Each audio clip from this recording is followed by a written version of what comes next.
I sat up straight in bed and looked at the clock on the bedside table. It was 2:30 a.m. The t-shirt I wore to bed was soaking wet, as it always was when I had the dream. I looked over at my wife, and she was sound asleep. I was relieved that I hadn't awakened her. This time, I must not have been ranting in my sleep. I didn't know what triggered the dream, but it was always the same. It was a dream-clouded version of the memories of an event that took place more than 2 years ago. In the dream, I was sitting at the desk in my study. Sitting on the desk in front of me was a half-full bottle of scotch, an empty glass, and a .38 revolver. I would pour myself a full glass of the scotch and drink it down in one large gulp. It would always register in my dream that I neither tasted nor felt the effects of the scotch as it went down. I would then pick up the gun and open the cylinder to make sure all 6 chambers contained a live cartridge. Then I would say, "It's full, none missing.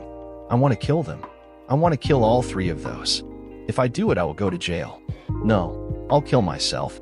God damn them." The words were not always the same, but the idea was.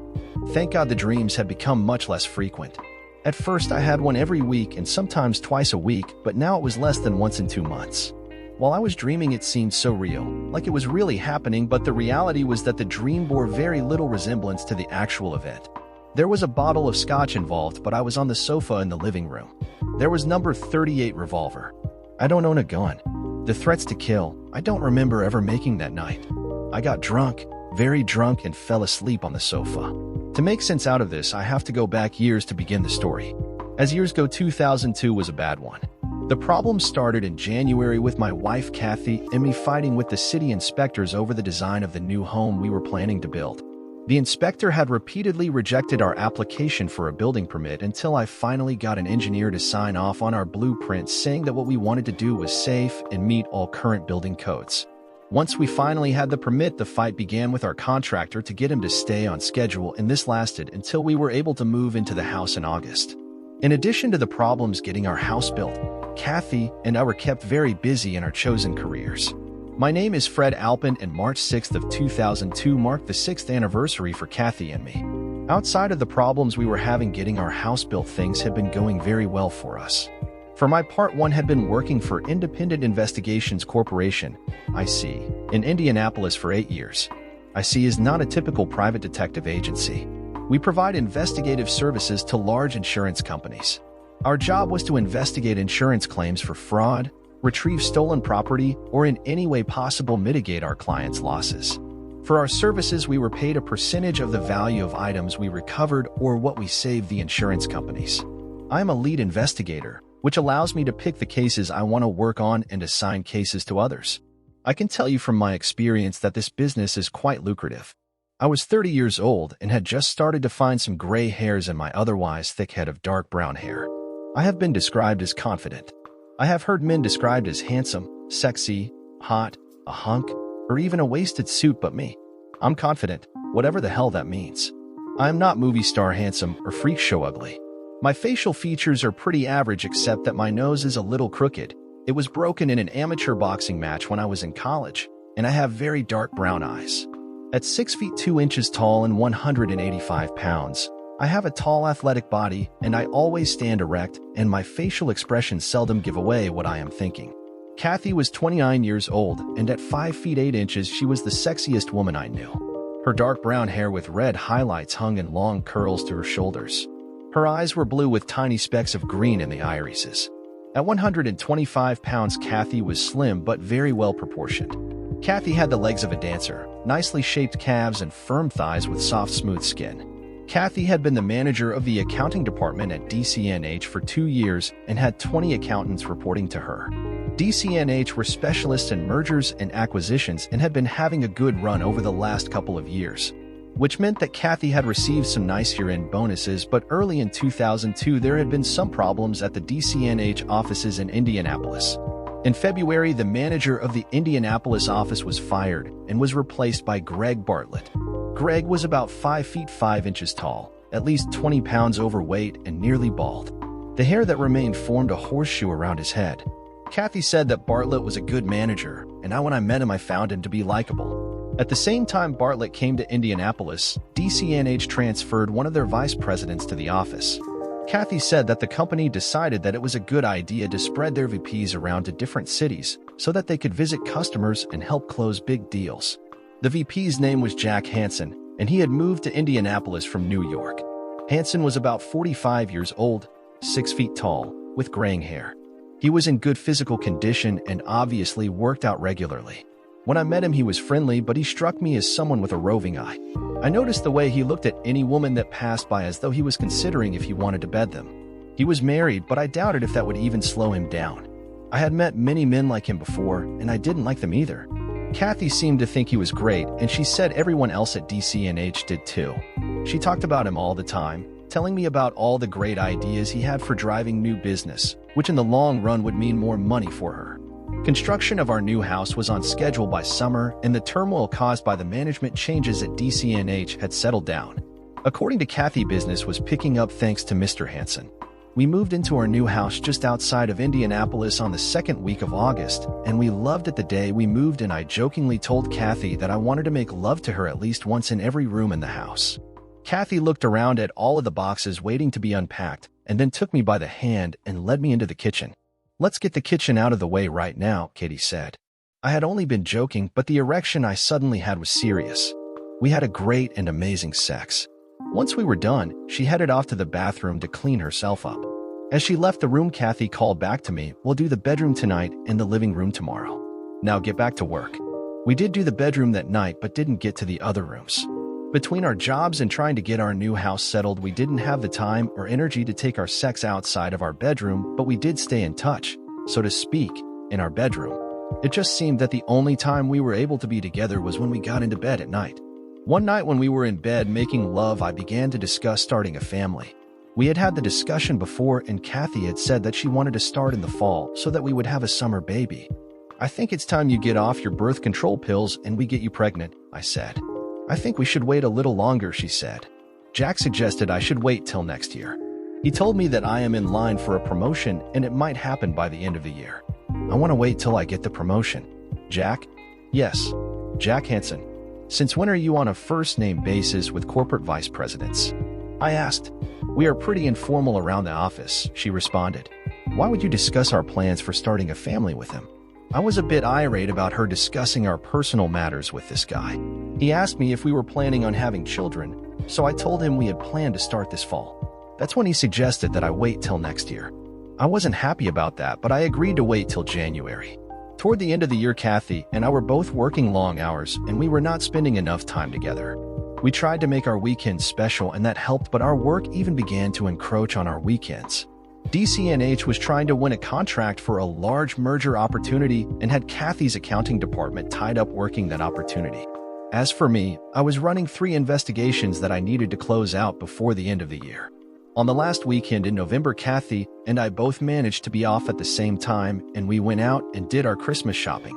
At dinner that evening, Kathy told me she had some good news. "It looks like we will close a deal with National Pharmaceutical to handle their merger with Keystone Pharmaceutical by December 20th, she said. "That means I should get my promotion this year." "Really? That's terrific. Then we can start working to get you pregnant." "Why don't we start tonight?" "Can't start tonight. I am still on the pill. Besides, I want to wait a few more months so that I get settled into my new job before taking off for maternity leave," she said. "And don't you dare tell anyone that I told you this. I could get into a lot of trouble if this got out, and it would probably kill the deal with National." I was disappointed that Kathy wanted to put off starting a family again, but I understood her reason. "You know, I won't tell anyone," I said. "Should I run out Monday and buy stock in National Pharmaceutical?" "Hell no," she said. "That's insider trading. If you do that, we could all go to jail." I was just joking. "I know we can't do anything like that." "You can count on my discretion," I said. "I know," she responded. "I am just nervous about this one. We are so close, I don't want anything to go wrong." December is the time for company Christmas parties, and our companies are no exceptions. IC's party was on Friday, December 6th. The party was pretty tame as these things go. There were 43 people in attendance, counting employees, spouses, and significant others. We had drinks and appetizers and then dinner. After dinner, there were more drinks, music, and dancing. I think the main reason our party wasn't all that raucous is that most of the employees of IC are investigators, and as such we spend most of our time in the field. The employees just don't work all that closely together, so we don't know each other all that well. I have one close friend at IC. His name is Bill Ripley, and we have worked together on several cases over the years. As for the rest of the team, I know who they are, but I couldn't tell you their spouse's name or how many children they have. We are just not a close-knit group, unlike Kathy's crew at DCNH. Kathy and I sat with Bill and his wife Susan and had a good time in spite of the low-key party going on around us. We partied until midnight, and then Kathy and I went home. When we got into the house, I led Kathy up to her bedroom. Once there, I pulled her to me and kissed her, and then while holding each other, I began to kiss and nuzzle her neck, which drives her crazy. As I did this, I couldn't help inhaling her wonderful scent. Kathy asked me to get up, and then she helped me get undressed. She had me lie down on the bed, and she climbed on after me. Kathy's hot talk and aggressive behavior was more than I could handle. "Oh yeah," was all I could manage to say. I couldn't believe the way she was talking to me, but she was right. I did like it. On nights when she knew we would be having sex, she would rub in a tiny drop of her cologne. I loved the combination of these scents with her natural scent. Her scent alone was enough to revive me. After a few moments spent enjoying Kathy's heady aroma, in the meantime, I was able to satisfy Kathy in many different positions. I fully recovered after a few minutes, and then we began to make love slowly. As we moved together, we began talking about our plans for a family. We were in agreement that we wanted 2 kids, and that they should be 2 years apart.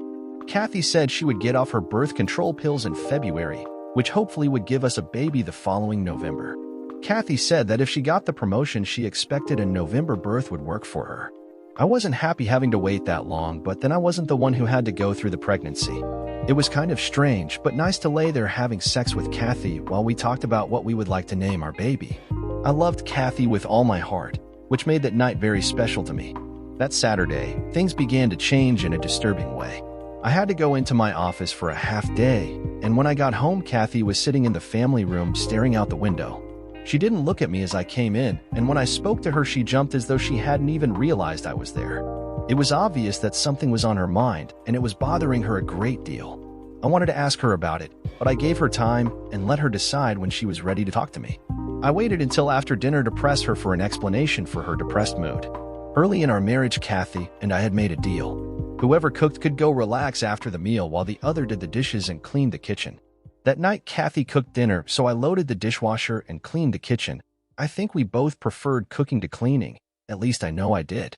When I was finished in the kitchen, I joined Kathy in the family room. Kathy and I had always been open with each other and communicated well, so I waited for her to tell me what was on her mind. When it became apparent to me that she was not going to talk about it, I opened the conversation. "Kathy, what's going on? It is obvious that something is bothering you," I said. "Is there anything I can do to help?" Kathy looked at me with sad eyes. "There is a problem with the National Pharmaceutical deal," she said. "It turns out that National Pharmaceuticals president, Mr. Benson, is making some unrealistic demands, and if we don't give him what he wants, it could cost us the deal. If we don't get this contract, it will ruin everything." "It won't ruin everything. Whatever happens, we have each other. Don't worry so much." "What's the worst that could happen?" I asked. "You don't understand," she said. "If this deal falls apart, it will be because of me. If that happens, I could lose my job." "How can it be your fault if the deal falls through?" I asked. "You're not in sales. I can't tell you anything more. I can't talk to anyone outside of DCNH about this. The only thing I can say is that I didn't do anything wrong." "I don't understand," I said. "If you did nothing wrong, how can it be your fault?" "I told you I can't talk about this with you," she said. "I could lose my job for telling you as much as I already have. You'll just have to let me work through this myself." I wanted to say more, but I could tell by the look on her face that the discussion was over. On Sunday, I hoped that Kathy would be in a better mood, but she seemed to be even more depressed. She wouldn't even look at me, and any conversation of more than 3 or 4 words was just not going to happen. Monday morning, I got up early and fixed breakfast, but Kathy didn't eat any of hers. She drank her coffee and went to take a shower. I busied myself shoveling the snow that had fallen overnight from the driveway. When I came back into the house, Kathy was getting ready to leave for work. "It's only 6:30. Why are you leaving so early?" I asked. "I have to get ready for some important meetings," she said. Kathy gave me a brief kiss as she passed me on the way out to the garage. Monday morning is trash day in our neighborhood, so I had to empty all of the waste baskets and take the trash out to the curb. I brought the waste baskets from the second floor down to the kitchen to empty them into a trash bag. When I dumped the waste basket from our bathroom into the trash bag, something fell out and disappeared from sight. I tried to find the object for a couple of minutes and gave up. I took the trash out and put it into our large plastic trash can and then rolled it down to the street. When I came back into the house, I took another quick look around the kitchen to see if I could find the object that had fallen from the wastebasket. I didn't see anything right away, so I went off to take my shower and get ready for work. Kathy's depression didn't seem to have changed, so on Monday evening I tried to broach the subject again. "Have things gotten any better at work?" I asked. "You know I can't talk to you about this," she said. "I am under a lot of pressure, but I will get through it." On Wednesday, Kathy started to come out of her funk. When I came into the house that evening, she greeted me with a kiss and told me she loved me, which she hadn't done since Friday night. I could see that she wasn't completely back to normal. There was no smile, but she didn't have that far-away look anymore, and she didn't seem so preoccupied. "Can you talk about what is going on now, or is that conversation still off limits to me?" I said. "I am not supposed to talk to you about this, but it looks like we have found a way to make Mr. Benson happy," she said. "Jack said that it looks like things should turn out all right after all." I could hear some relief in her voice, or was it resolve? She didn't smile when she told me this, so I knew she was still under a lot of stress, but hopefully this would all be over soon. I don't know why, but it always bothered me when Kathy called Hanson by his first name.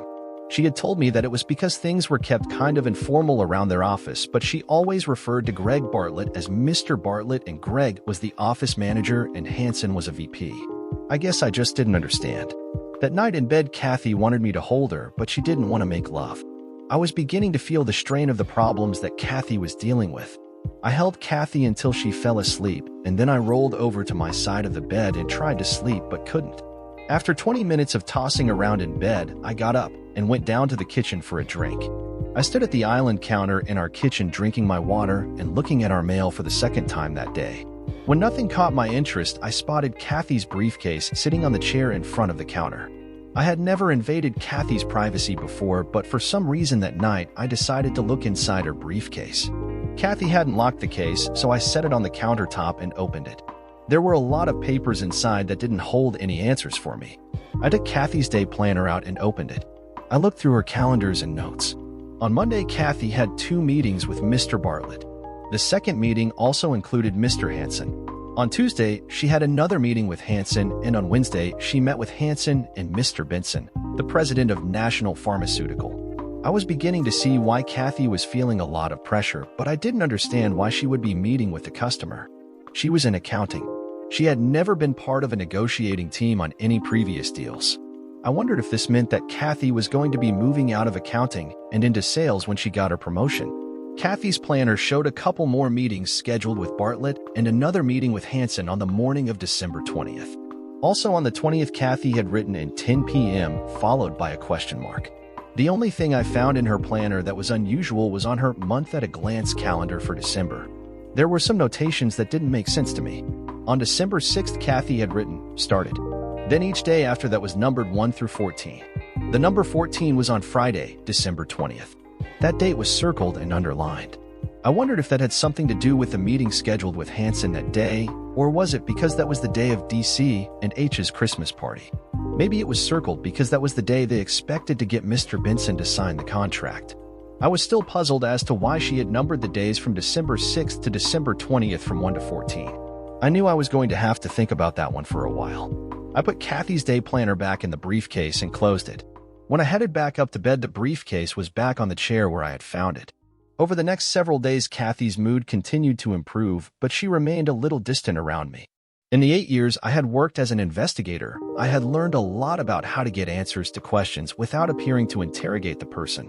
By putting together bits and pieces of things I got Kathy to tell me, I was able to determine that the 20th seemed to be the critical date. If Mr. Benson was going to sign a contract with DCNH, it would happen that day. On Friday, December 13th, I had managed to close 1 to the 3 cases I was working on, and I was close to closing another. That night, I stopped after work to have a beer with Bill Ripley to celebrate closing. We had a couple of beers and talked about the case, and then I decided to talk to Bill about what I had found in Kathy's day planner without telling him whose planner it was. I told him it was from a case I was working on and explained about the days that were numbered 1 through 14 and that the 20th was circled and underlined. Bill looked at me and said, "Sorry, buddy, but I can't help you. It doesn't ring any bells with me. You said the planner belonged to a woman, right?" "Yes." "Then I suggest you talk to Mary Farrell," Bill said. "You might need a female perspective to crack this one." Bill was right. A woman's perspective was probably what I needed. Mary Farrell was one of the best investigators at IC, and she was one of only 3 females in the company. I dropped the subject so that Bill wouldn't begin to think I was obsessed with this case and start wondering why. We had a couple more beers and just talked. In the course of the conversation, I told Bill about my dream to someday to start my own investigative agency. "If you ever do, let me know," Bill said. "I'll come to work for you, but you'll have to pay me better than IC." Bill was laughing as he said that. "Pay you more? Hell, you're already overpaid." I said. "I am serious," Bill said. "If you ever do decide to go out on your own, come talk to me." "It will probably never happen," I said. "But if I ever do start my own agency, you will be the first person I talk to." We chatted for a while longer, and then I went home. It was another frustrating weekend. Kathy was attentive to me and affectionate, but somehow we managed to get through the weekend without having sex. Kathy and I had not made love for more than a week, and it was beginning to disturb me. Not just because I had been cut off, but also because I didn't understand why. Monday morning, I told Kathy that I was probably going to have to work late every night to try and wrap up the 2 cases I was working on. "You can't work late Friday," she said. "You have to be home in time to get ready for the party." "What time do we have to be there?" I asked. "The party starts at 8 o'clock. I want to be there no later than 8:30, Kathy replied. "So you need to be home by 7 o'clock to get ready." "Okay, I'll be home by 7. I was frustrated, and by midweek, I was beginning to get angry with Kathy. I had closed my second case Tuesday, and I took Kathy out to dinner to celebrate, but afterward she told me she didn't feel well, and once again we did not have sex, and she put me off again on Wednesday night. It took all of my patience to not blow up at her. I knew she was going through a lot at work, but there was a limit to how long I was willing to wait. I managed to convince myself that everything would be resolved after Friday. Kathy will know about the national pharmaceutical deal, and she should also know if she was going to get her promotion, so I was prepared to be patient, at least until Friday. Thursday, I had all but closed my last case. I would have one chance at a quick resolution of the case on Friday morning, but if that didn't work, it would take the rest of the day. The problem was that if I didn't catch a break in the morning, it was going to be very difficult to get everything done and be home by 7 o'clock like I promised Kathy. That evening at dinner, I told Kathy that I was going to have a hard time getting home by 7, and she started to get angry. "You promised," she said. "I know," I said, "and I am sorry, but I am so close I just have to close this tomorrow." I could see her anger building. "Kathy, you don't have to wait for me. If I am not here on time, go without me." I said. "I'll get there as soon as I can. I should be able to make it by 9 o'clock. "I don't want to go without you," she said. "I guess 9 o'clock will be all right. It's just that." "Well, I just can't be any later than that. I'll do the best I can to get home by 7:30. If I am not here in time, I'll meet you at the party." Kathy didn't say any more about it. Friday morning, I got the break I needed in my case. I had been assigned to recover some stolen jewelry from a home break-in. The merchandise was insured for over $1 million. The perpetrator had contacted the insurance company and offered to sell back the stolen jewelry for $250,000, saving the insurance company $750,000. The insurance company agreed to pay the $250,000 and asked IC to handle the transaction. It had taken me a while to gain the confidence of the perpetrator so that I could set up a meet to make the transfer of the money for the jewels. Once I set up a meeting, I was going to have to go to the insurance company's office and get the money for the exchange. The paperwork involved to get that much money takes a lot of time.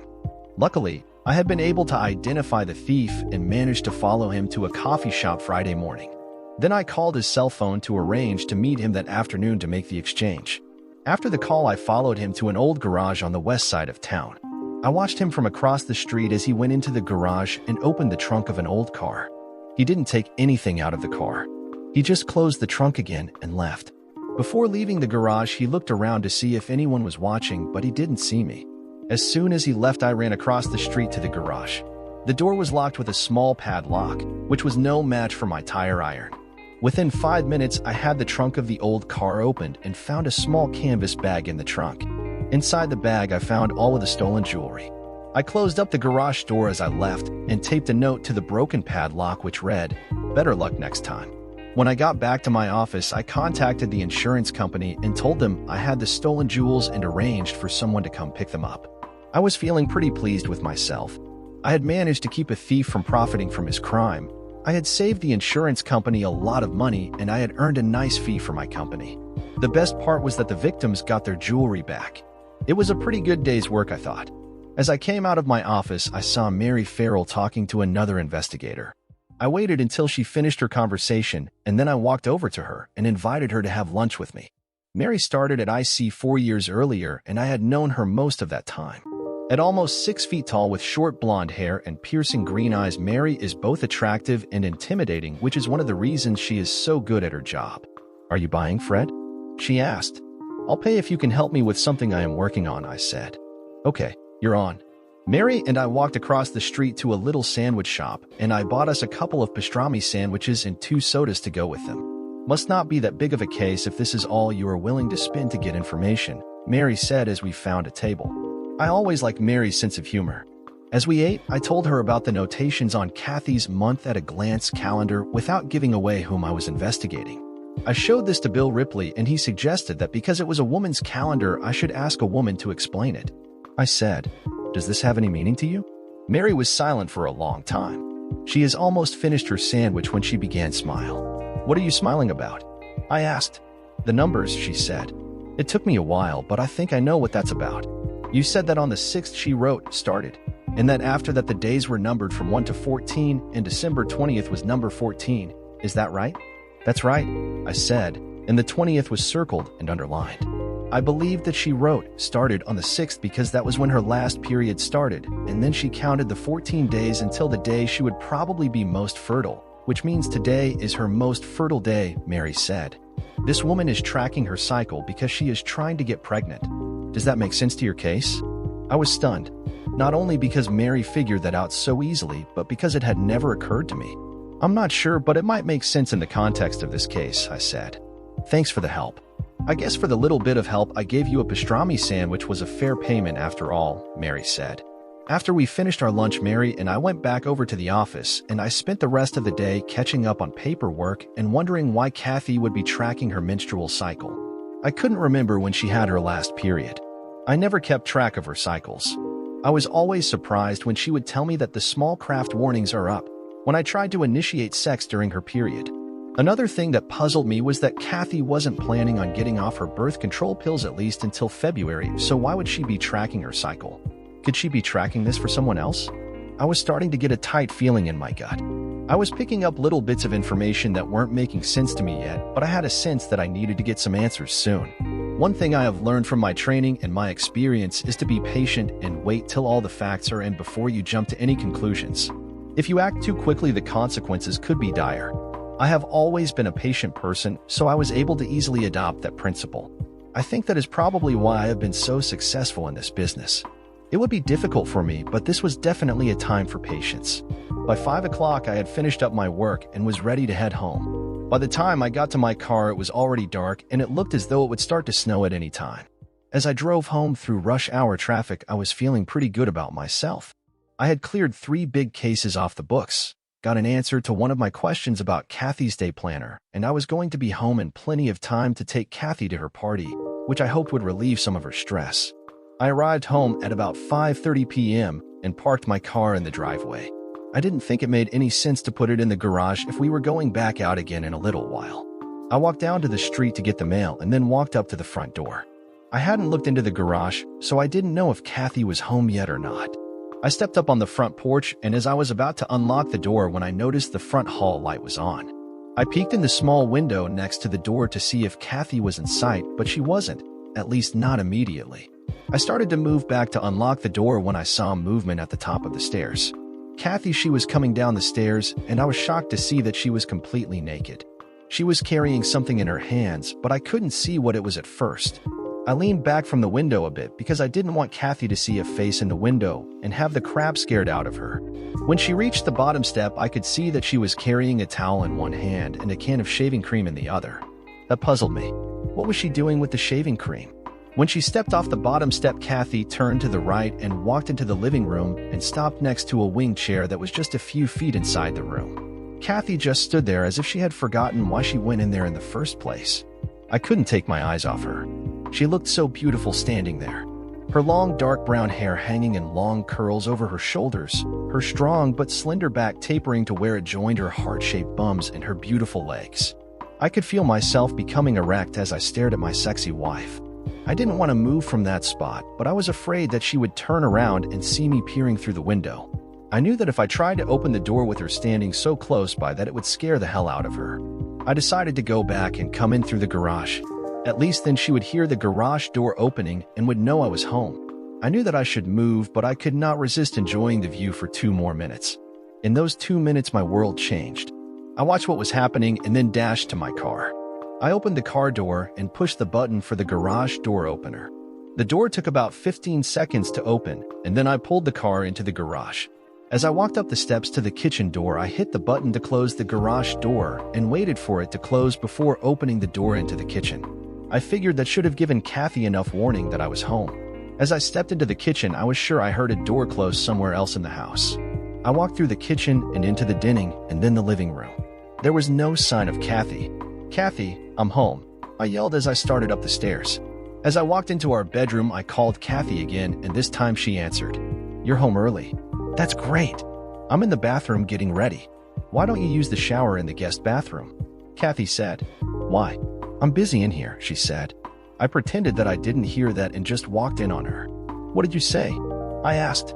Kathy was sitting on the side of the bathtub, and when I came in, she quickly tried to cover herself, but not fast enough. "I told you I was busy in here. Get out." "What are you doing?" I asked. Kathy gave me a nervous look. She had been just ready to start shaving when I walked into the bathroom. "It was supposed to be a surprise," she said. "For who?" I asked. "For you, of course.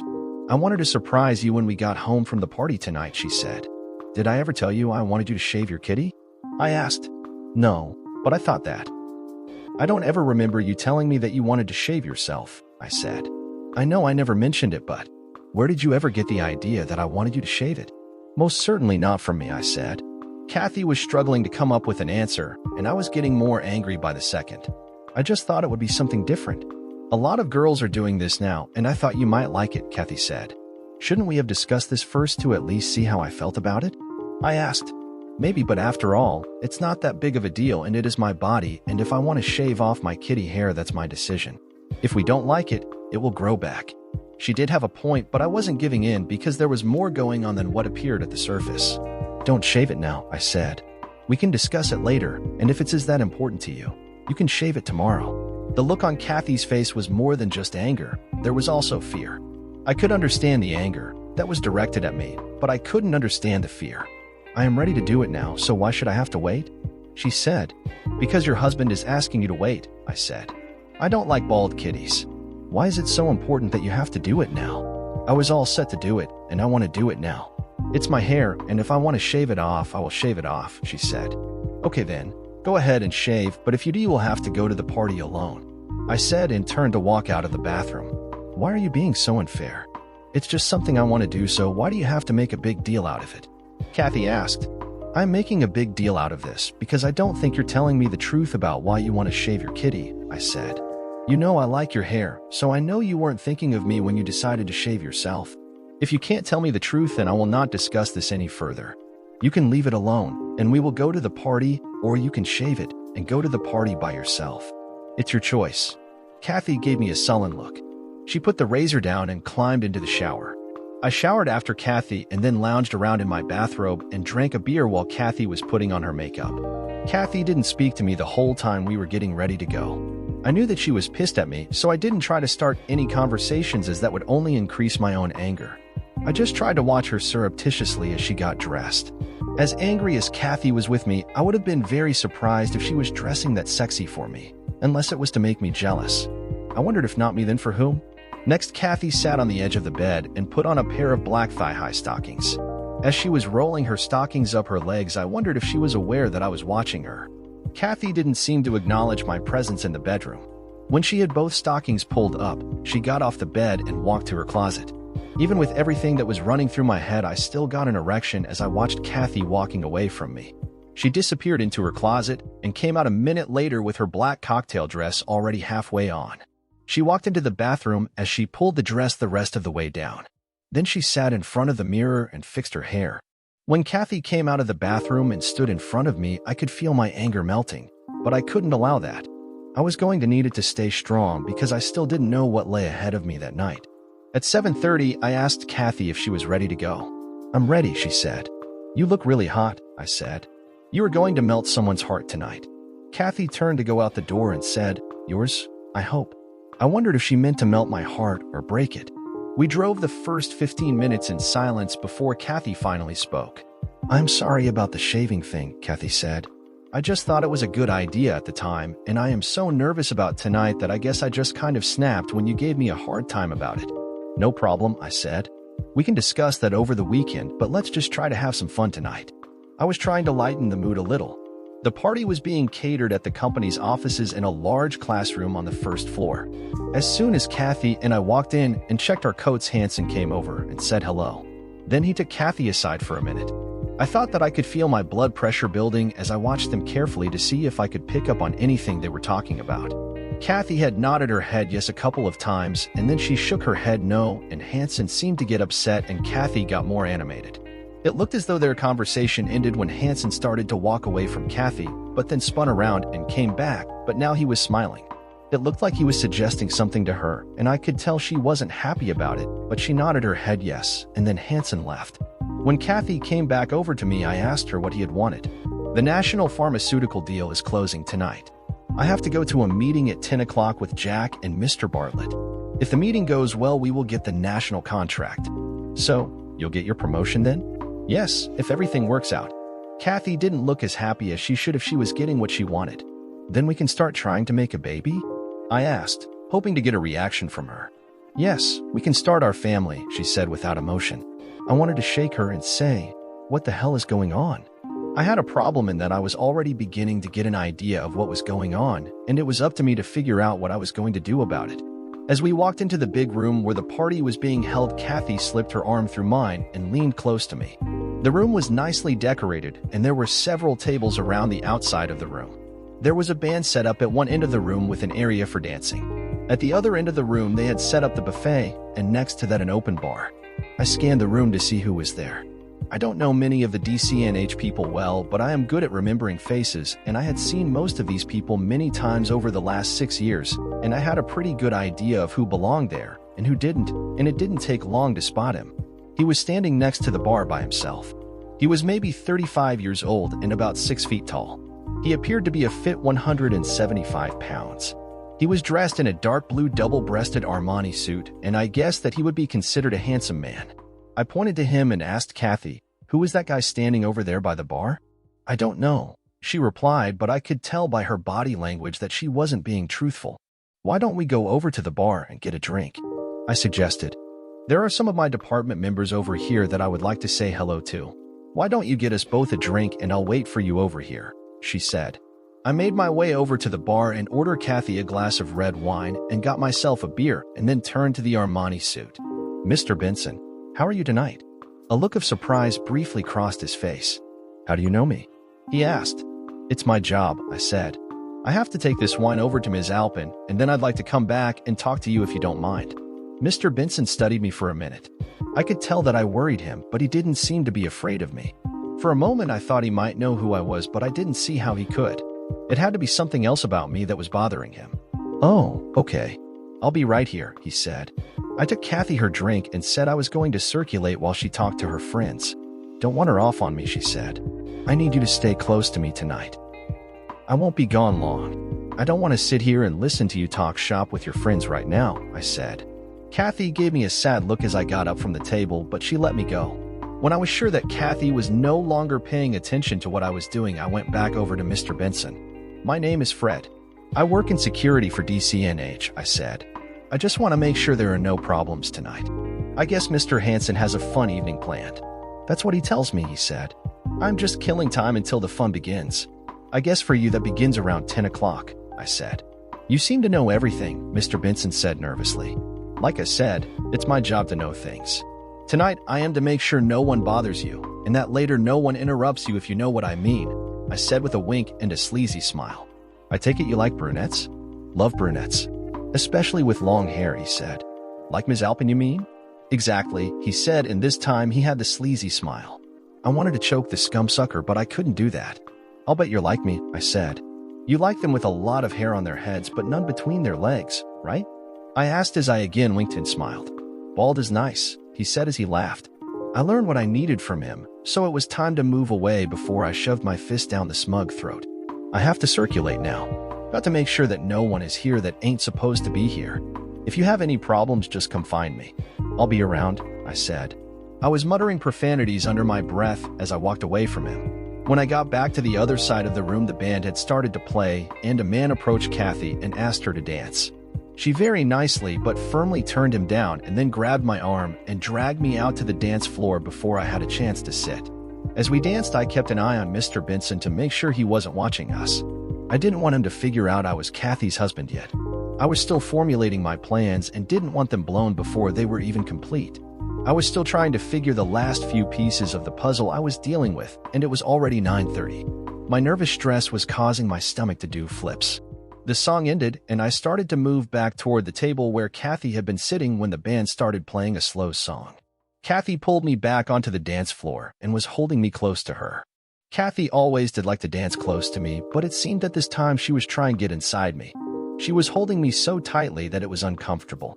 At one point during the dance, I noticed that Benson was looking at me and seemed to be a little uptight. I smiled at him and gave him a thumbs-up sign and then tried to ignore him. I wondered if seeing me dancing with Kathy made him suspicious that I wasn't who I had claimed to be, but by then I no longer cared. When that dance ended, we headed back to the table.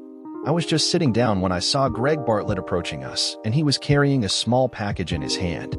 He pulled Kathy aside and whispered something to her and handed her the package and then left. Kathy came back over to the table holding the package behind her back and bent down to speak to me. "I have to go to the girls' room," she said. When I looked up at her, I could see something in her eyes that made me feel sick. "Don't do it," I said. "Don't do what?" I grabbed Kathy's arm and held it as I looked into her eyes. "You know what I am talking about. You know I am not stupid. I know what's going on here. Stop it now." "I don't know what you were talking about," she said. "I just have to go to the girls' room." Kathy pulled her arm away from me, and I watched her walk away. She didn't look back. While she was gone, I reviewed what I knew and what I had figured out from the things I had seen. For me, the problem started the first time Kathy referred to Mr. Hansen as Jack. That had bothered me, but things didn't start to escalate until the sudden onset of Kathy's depression. That's when she told me that the national pharmaceutical deal was in jeopardy, and that if it failed, it was going to be her fault, even thought she didn't do anything wrong. Then there were all of the meetings with Bartlett and Hansen and a meeting with the customer. Kathy seemed to be tracking her menstrual cycle or somebody's, and according to her calendar, that night was a fertile night. I still couldn't make sense out of that because Kathy was still on the pill. Then there was the argument we had about her shaving. Kathy never told me the truth about why she was going to do that, and I never told her what I had seen earlier that evening when I was standing on the porch. That I had watched her through the window while my world crumbled around me. What I saw was Kathy standing in the nude in our living room, and I was thinking about how beautiful she was when I saw a hand reach out from the chair she was standing next to and cut the left cheek of Kathy's bumps. I had continued to watch as Kathy turned toward the chair, and the man's hand moved around to her front and was running up and down. Then I found out who the hand belonged to. Jack Hansen leaned out from the chair and kissed Kathy. I only heard a little of what was said before I went to the garage and opened the door.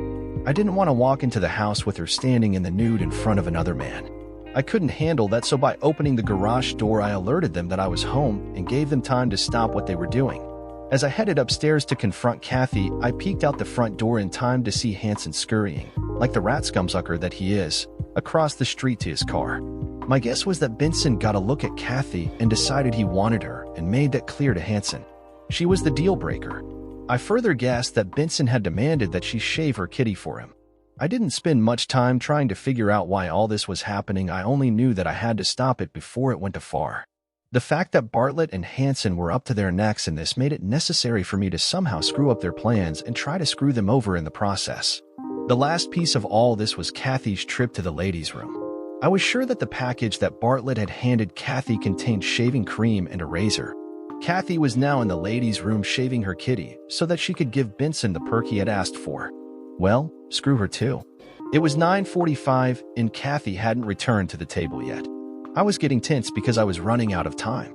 I still had not come up with a clear plan of action, so I got up to go find Kathy with the idea that I was going to physically drag her out of the building and take her home and deal with the fallout later.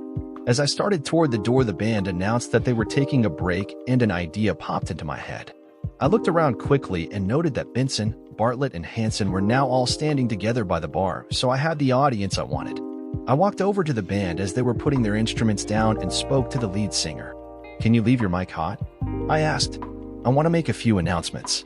"Sure, no problem," he replied and handed me his wireless mic. "It's already hot. Just flip the switch on the side and you will be good to go." "Thanks." I paced back and forth for a minute trying to think of what I wanted to say, and then I took a deep breath and turned the microphone on. "Can I have everyone's attention, please?" I started. I could see many of the guests turning to look in my direction, but there was still a lot of noise in the room. "Can I have your attention, please?" I repeated. The noise began to dwindle down to just a few people talking. As I looked around, I saw Kathy returning from the ladies' room. Then I looked over at the triumvirate of a-holes Benson, Bartlett, and Hanson. The three of them were looking at me with curious expressions on their faces. "Can I get everyone's attention?" The room was now quiet. Kathy was standing in the doorway staring at me. "Thank you. I just want to take a few minutes to talk to all of you on this special occasion. First, I wanted to say what a great party this is. Let's give a round of applause to the people that put this party on for us." Almost everyone started to applaud, and Kathy started walking slowly toward me. Her expression was that of fear. I have had a few drinks and I am feeling pretty good right now, so I hope the words come out right. The reason I wanted to talk to you was to share some things that are going on with me and my wonderful wife, Kathy. I gave Kathy a look and smiled at her, then I turned to look at the three a-holes standing at the bar. I couldn't tell what they were thinking, but they didn't look happy. "First, I want to share some good news with all of you. Kathy and I are going to have a baby." Many of the guests began to applaud. Kathy's hands went up to cover her face, which would have looked like mild embarrassment to anyone who didn't know what was really happening. Hanson looked angry, Bartlett confused, but I couldn't read Benson. There is more good news too. Kathy told me that she is getting a promotion tonight because of her work on the national pharmaceutical deal. I understand that Kathy, Mr. Bartlett, Mr. Hanson, and Mr. Benson are meeting upstairs tonight to sign the contract. Isn't that great? More applause. "Oh God, please stop," I heard Kathy say. She had stopped about 10 feet from me and slowly sat down on the floor. A-holes number 1 and 2 were livid. Benson almost looked amused. This evening started off so strangely that I thought I would share it with you. When I got home from work tonight, I found my loving wife in the bathroom getting ready to shave, and I don't mean her legs or armpits.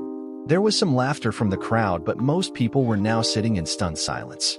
We had a little argument about it. She told me it was supposed to be a surprise for me, and I told her not to do it. I won that argument, or at least I thought I did. Now I realized that she wasn't shaving for me, she was doing it on orders from Jack. Kathy was just in the little girl's room, and I believe she shaved herself while she was in there. Now all of you are probably wondering why Jack Hanson would tell Kathy she had to shave her kitty. There was an audible gasp when I said that. Kathy was now lying on the floor crying, and most of the guests were staring at me as if they were watching a train wreck. There were only 2 a-holes now. It looked as though Benson had skipped out. Hanson's face was bright red, and he was shaking. Bartlett was walking toward me as if he thought he could make me stop. The reason Kathy shaved her kitty is because she was to be a gift to Mr. Benson tonight, and Mr. Benson wanted her kitty to be hairless.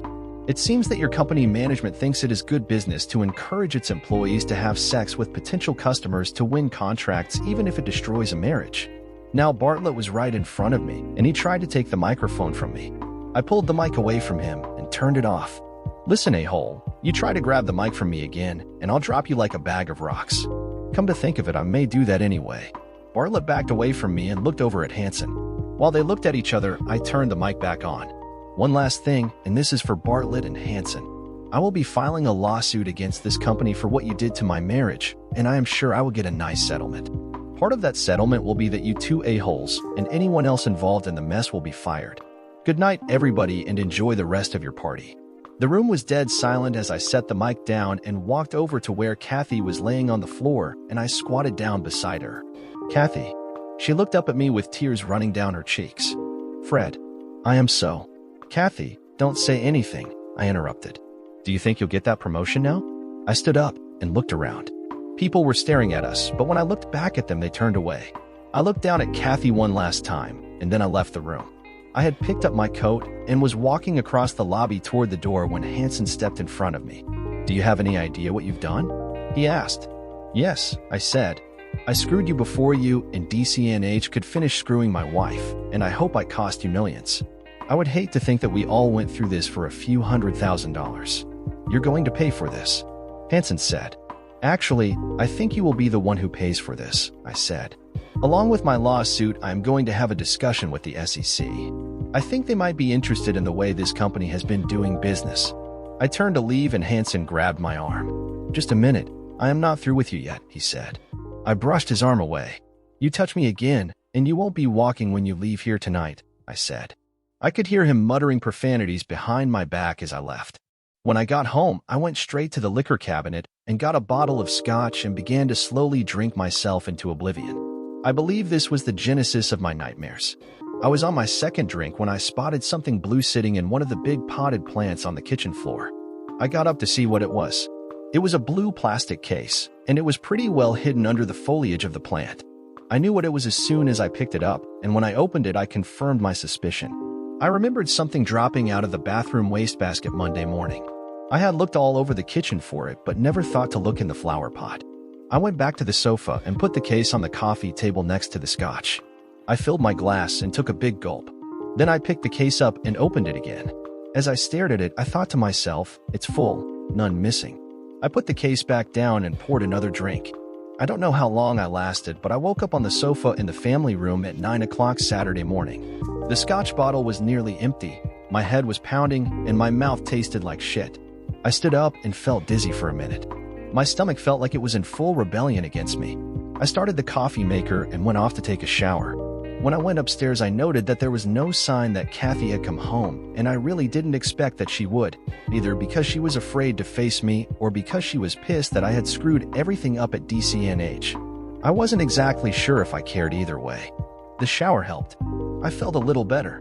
After 2 cups of coffee, scrambled eggs, and toast, I sat down on the sofa in the family room. I sat there trying to think about what my next move should be. It broke my heart to think about how much I had loved Kathy. I wondered how she could have done this to us. I couldn't believe that her ambition was so strong that she would agree to have sex with a customer to win a deal. As if that wasn't bad enough, she was willing to shave her kitty for him too. She was willing to do this because Jack Hansen told her to do it. I doubted that I would ever be able to forgive her for any of this, but I knew that I would have to give her a chance to explain herself if she wanted that chance.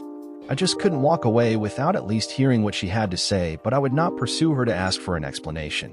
I figured that if she didn't feel the need to try and explain her actions to me, then I really didn't need to know why. The why would only be important if she wanted a second chance with me. I couldn't think of anything to do other than to wait and see if Kathy tried to contact me. I began to wonder where she had spent the night, and then I remembered the way she looked when I left the party. I felt a little guilty about leaving her on the floor that way. I realized that I should have brought her home with me. I wasn't real proud of myself, but I had been hurt and angry and felt no sympathy for Kathy at the time. The more I thought about that, the worse I felt, and the more I wondered where she was staying. I was still sitting on the sofa at 11 o'clock when the phone rang. I assumed that it was Kathy calling, and I debated on whether I should answer. I picked the phone up on the 6th ring. "Mr. Alpin?" "Yes." "This is Special Agent Mark Walker of the FBI," the voice on the phone said. "Is your wife with you?" "My wife is not home," I said. I wondered why the FBI would want to talk to Kathy. "No problem. It's you I want to talk to," Agent Walker said. "Me?" I asked. "What's this about?" "I would rather not discuss this over the phone," he said. "Can you come to my office this afternoon?" "I guess so," I said. "Where are you located?" Agent Walker gave me directions to his office, and I agreed to meet him there at 2 o'clock that afternoon. After the call, I tried to figure out what the FBI would want with me. The best I could figure is that it must have something to do with one of the cases I had worked on recently. If that was the case, why couldn't he tell me what he wanted over the phone? Over the years, I have often had to talk to different law enforcement agencies for cases I was working, and it never bothered me, but for some reason this invitation to talk to the FBI had me a little worried. At 1 o'clock, I dressed in jeans and a sweater and headed into town to meet with Agent Walker. I left my car in the parking garage across the street from the high-rise office building in downtown Indianapolis, which housed the FBI offices. I took the elevator up to their 7th floor office and gave my name to the receptionist. "I am here to see Special Agent Walker," I said. "Have a seat, and I'll let him know you are here," she replied. I only had to wait 2 minutes before he came into the lobby to get me. Unlike the expensive Armani suit he had been wearing the night before, Special Agent Walker was wearing blue Dockers and a white Oxford shirt with no tie. "Mr. Alpin, thanks for coming in," he said. "Please follow me." I follow him into a conference room, and as I sat down, Agent Walker offered me a cup of coffee, which I accepted. He poured 2 cups from the coffee maker on a table in the corner and handed one to me. He took a sip of his coffee and then sat down across the table from me. "Should I call you Special Agent Walker or Mr. Benson?" I asked. "Why don't you try Mark?" he said. "And may I address you as Fred?" "Fred will be fine." "I guess you must be pretty confused right now," Mark said. "Yes, I am, but I think I am starting to get a picture of what's going on," I said. "I take it you were working undercover as Mr. Benson." "That's right." "I am counting on your discretion to keep anything I tell you here confidential," he said. "I think you probably know that I am an investigator myself and understand confidentiality," I said. "I'm still not sure if you're a friend or foe. I hope you can explain all this to me and how my wife got involved in this mess.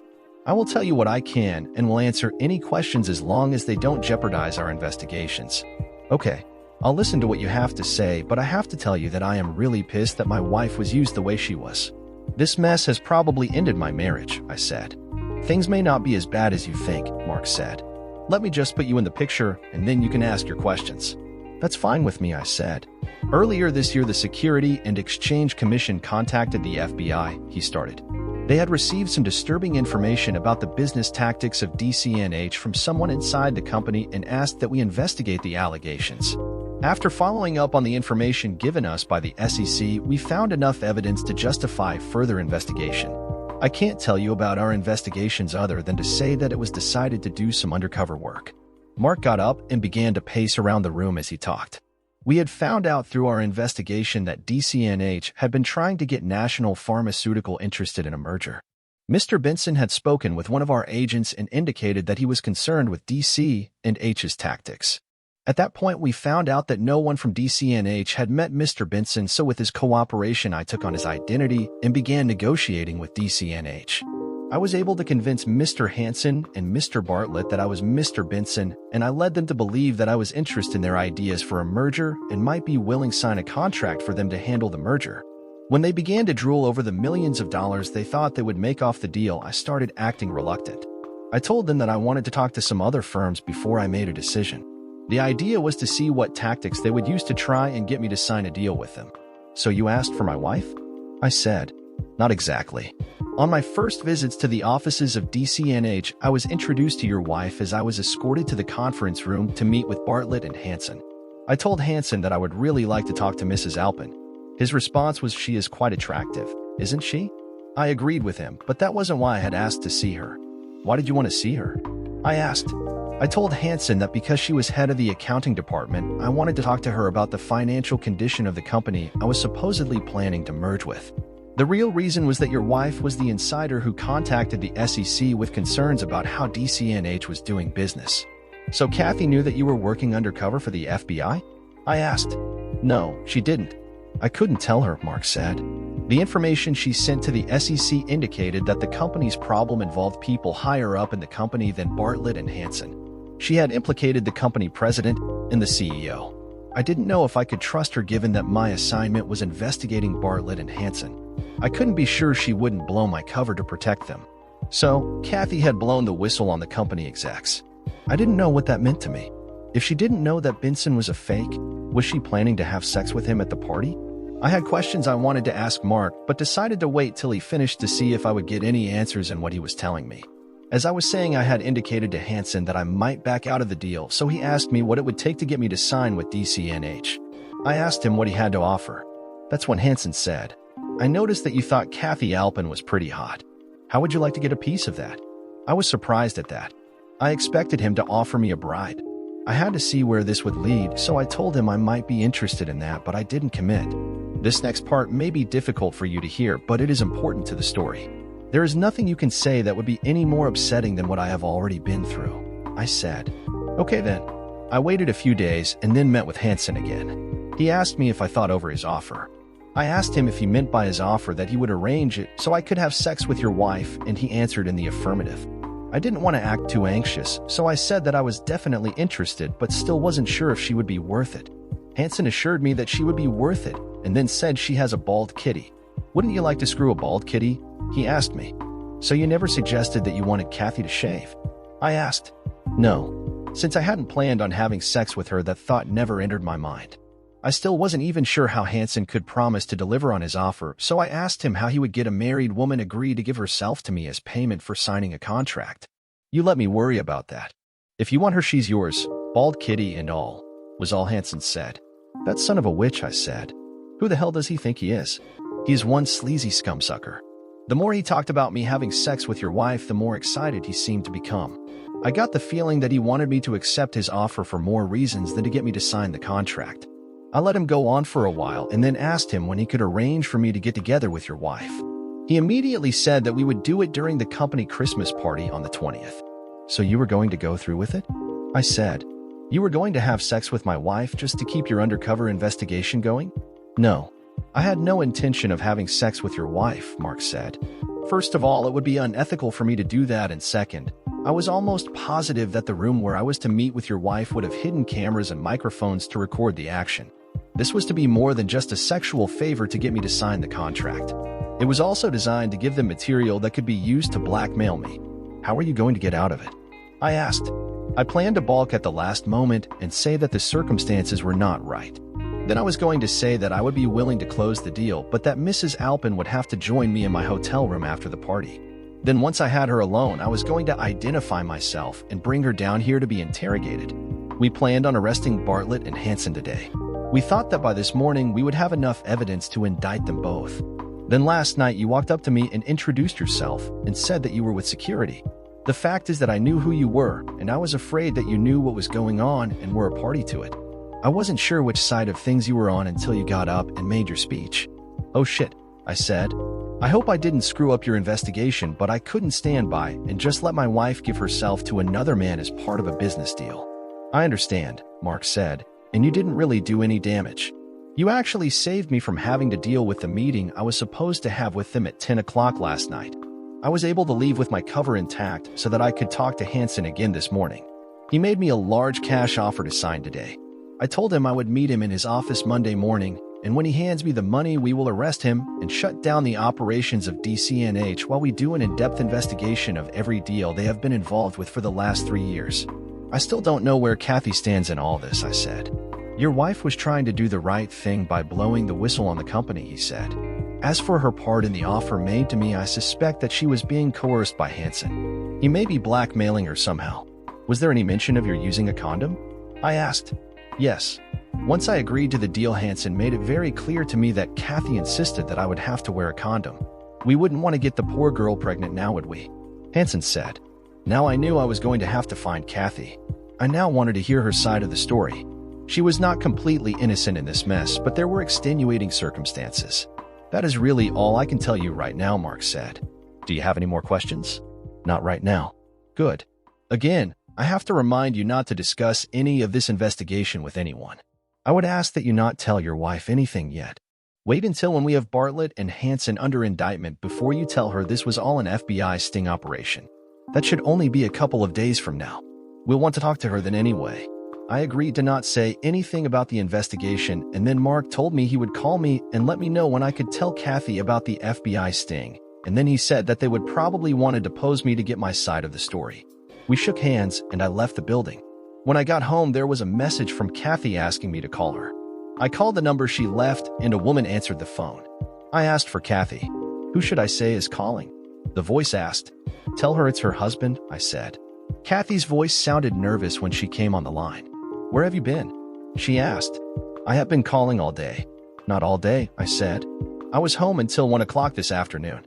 Oh, I guess that's about when I started calling you. I wasn't going to make this easy for her. She was going to have to show me that she was ready to tell me what was going on. So I remained silent. Fred, can I come home? She said. This is where you live, isn't it? I said. You should be here now. I'll be home in an hour. Okay, I said and hung up. I looked at the clock, and it was already 5 o'clock. I decided to have dinner ready when she got there, and then we could talk after dinner. I got the dinner started, and then went upstairs to prepare for what I felt was going to be the outcome of our talk. I came back downstairs and picked up the blue case off the coffee table in the family room and put it in my pocket. I made spaghetti and meatballs and a salad. Then I opened a bottle of Chianti. Kathy walked in the door at 6:05, and the dinner was ready. When she saw dinner on the table and the open bottle of wine, I could see some of the stress leave her face. She could see that things were not going to be as bad as she first thought. At first, we didn't speak. We went over and sat at the table. I poured the wine, and we started eating. After a few minutes of the painful silence, I asked Kathy where she spent the night. "One of my friends took me home after you left?" I couldn't help but get a little dig in. "Oh, you didn't stay for the rest of the party," I said. "You pretty much ended the party with your speech," she said. "I guess I owe some people apologies for that. Not you, and certainly not Bartlett or Hanson." "I guess you're right. I owe you the apology," she said. She was about to say more, but I stopped her and said that we would talk after dinner, and we both became silent again. There was really nothing else the two of us could find to talk about. After dinner, Kathy started to put the dishes into the dishwasher, but I stopped her. "You can clean the kitchen later. We need to talk now," I said. We went into the family room and sat facing each other. "Do you want to just tell me everything, or should I just start asking questions?" "Either way, I expect only the truth," I said. "I'll tell you everything," she said. "I'm sure you know when it started. It was the day after your Christmas party. Jack called me and told me that this huge deal that they were working on with National Pharmaceutical was in trouble. Jack told me Mr. Benson had told them that he would only sign a contract if I would agree to have sex with him. I couldn't believe that he would ask me to do something like that, and I was pissed, but he told me that this deal was very important to the company, and if I would go along and do as they asked, I would be rewarded handsomely. He was talking about a lot of money and a promotion. I didn't want to do it, but Jack kept putting pressure on me and telling me that a lot of people were depending on me. I told them I would have to think about it. They had me so confused and stressed over this that I couldn't think straight. When you came home and I looked at you, I knew that I could not do that to you. Jack and Mr. Bartlett kept after me all day Monday, trying to get me to agree. Mr. Hanson said that if this deal fell through, it would be my fault, and they would have to let me go.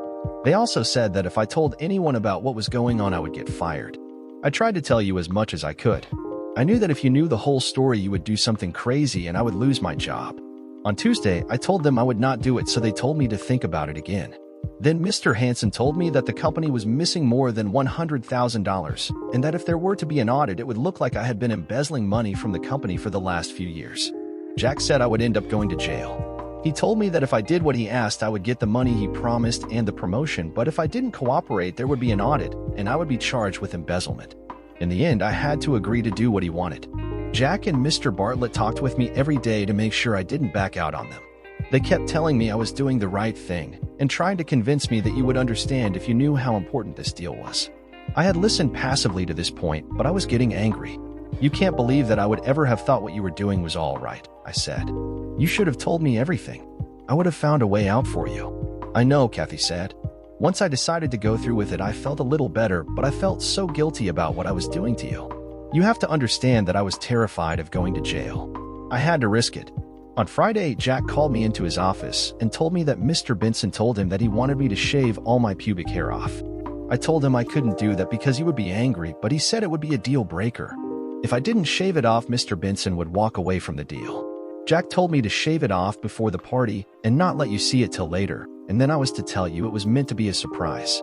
He said that if you got mad, all I had to do was say that I was sorry and that I would let it grow back.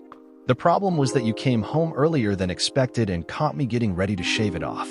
So was I right? I asked. "Did you shave your kitty in the ladies' room at the party?" Kathy looked down at her hands. "Yes. Mr. Bartlett sent someone to the store to pick up a razor and some shave cream, and I went into the ladies' room and shaved myself. When I came back to the party, I saw you with the microphone trying to get everyone's attention. I was so scared. I had no idea what you were up to, and I had no idea if there was any way I could stop you. I couldn't believe you said that I was pregnant." "I didn't say you were pregnant," I said. "I said we were going to have a baby. You weren't pregnant yet, but that was our plan, wasn't it?" "Well, yes, but..." "But what? Are we or aren't we going to start a family?" I asked. "Yes, we are. I will get off my birth control pills tomorrow, and then we can start." "One more question. Did you tell Benson that he would have to use a condom?" "Jack told me he was going to make him use a condom," she said. "I am glad he did because it hadn't occurred to me. I was so stressed by the whole situation that I wasn't thinking straight. Anyway, you made your little speech and basically ended my career at DCNH and probably killed the deal with National Pharmaceutical.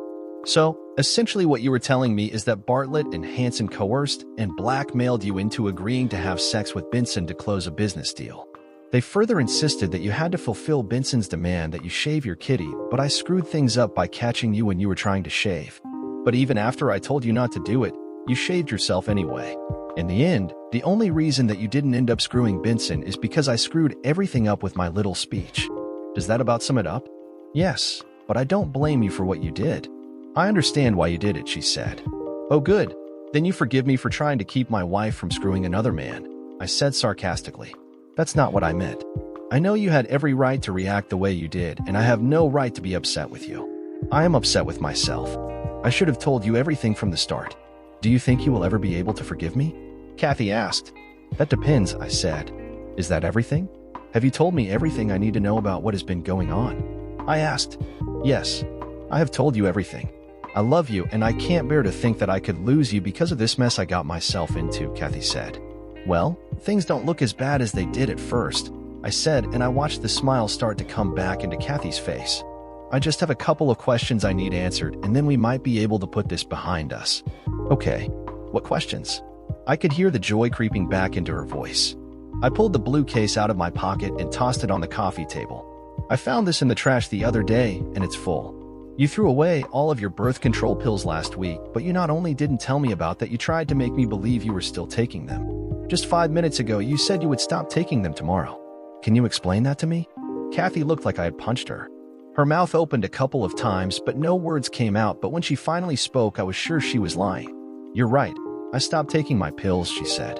I was planning to let you get me pregnant and then surprise you. I know how much you wanted to start a family, so I thought it would be a nice surprise when I told you about it. That plan would only have worked if you and I had been having sex, but the last time we made love was the day before you stopped taking your pills. It's just that I was so upset about what Mr. Bartlett and Jack wanted me to do that I wasn't in the mood to have sex during that time, Kathy replied. Were you aware that last night was the most fertile night of your cycle? I asked. That was another question that stunned her. No, I wasn't aware of that. I had too many other things on my mind to be thinking about that, she claimed. It just strikes me as odd that you were planning on having sex with Benson last night, which happens to be in the middle of your menstrual cycle, and it never occurred to you to insist that a condom be used, but it did occur to Jack to require it, I said. What are you trying to say? She asked. That I knew I was fertile and was willing to take a chance that I would get pregnant? I would never do that, she said. I could tell Kathy was really rattled.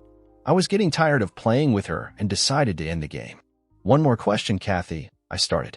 How long have you been screwing that rat scummucker Hanson? What? Was all she could manage to say. No more lies. I know that you were keeping track of your menstrual cycle and had marked last night on your day planner as the day. I know that Hanson demanded that Benson would have to wear a condom, and since I wasn't screwing you, the only one left is Hanson. He wanted to get you pregnant, didn't he? I looked at Kathy and she started crying and made no attempt to answer me. It was Hanson that wanted you shaved, not Benson, and you did that for him in spite of me telling you not to do it. That shows me that he has more influence over you than I do. Lest you think I'm just making wild guesses about this stuff. Last night when I came home from work, I came to the front door and looked in. I saw you standing naked in the living room, and I saw Hanson playing with your back, and then he kissed your stomach the way a man often kisses the stomach of the woman that is carrying his baby, or in this case, will be carrying it. Did you think I would be so stupid that you could have his baby and make me think it was mine? Or were you planning to leave me all along? You spent last night with him, didn't you? Kathy was weeping loudly as I stood up and left the room. When I came back into the kitchen carrying my suitcase, Kathy looked up at me. When she saw what I was doing, she jumped out of her chair and ran to me. Please don't leave me. I love you. I don't love Jack. I told you he blackmailed me. I had no choice but to do what he asked. Why didn't you just continue taking your birth control pills and lie about it to Jack? You certainly didn't have any problems lying to me. I think I would have to believe what you told that rat scumsucker more than anything you have told me lately, I said. I forgot to tell you. Last night when I was watching you, and that a-hole, I heard you say, I love you, to him. So where does that leave me? I don't love him. If I am pregnant, I will have an abortion. I love you. Please, you have to believe me, she pleaded. No, I don't. As for the baby, don't abort it on my account. Kathy collapsed on the floor crying. When I looked back from the garage door, she looked the same way she had when I left her at the party the night before. I no longer felt any love for her, only disgust. I hated leaving the house we had worked so hard to get built, but it held no fond memories for me. Fortunately, we hadn't lived there long enough to build those memories. It has been more than 2 years since I walked out on Kathy. When I left her, I found a furnished apartment and tried to start my life over. That's when the nightmares started. I was no longer happy with what I was doing, so I quit my job and headed to California. Once I found a place to live, I started my own insurance investigation company. I gave Bill Ripley a call and asked him if he would like to be my partner, and 2 months later he joined me. When he came out, he told me that when Mary Farrell heard we were starting our own company, she asked if we had a job for her. Mary moved out here 14 months ago, and we started dating 2 months later. After 3 months, we moved in together. I was surprised that I fell in love again so quickly. I was not in a hurry to get married again, but I like having someone I care about to share my life with. I have been able to keep track of my favorite people in Indianapolis through several contacts I still have there, including Special Agent Mark Walker. It turned out that Kathy had blown the whistle on the company president and the CEO at Jack Hansen's direction. Hansen had hoped to get them in trouble for the shady deals they had been involved in, and so that the board of directors would fire them. Hansen assumed that he would then become the company president of DCNH. Apparently, Kathy wasn't lying when she told me she didn't love him. She was playing him because he was in love with her, and she knew if he got what he wanted, she would get anything she wanted.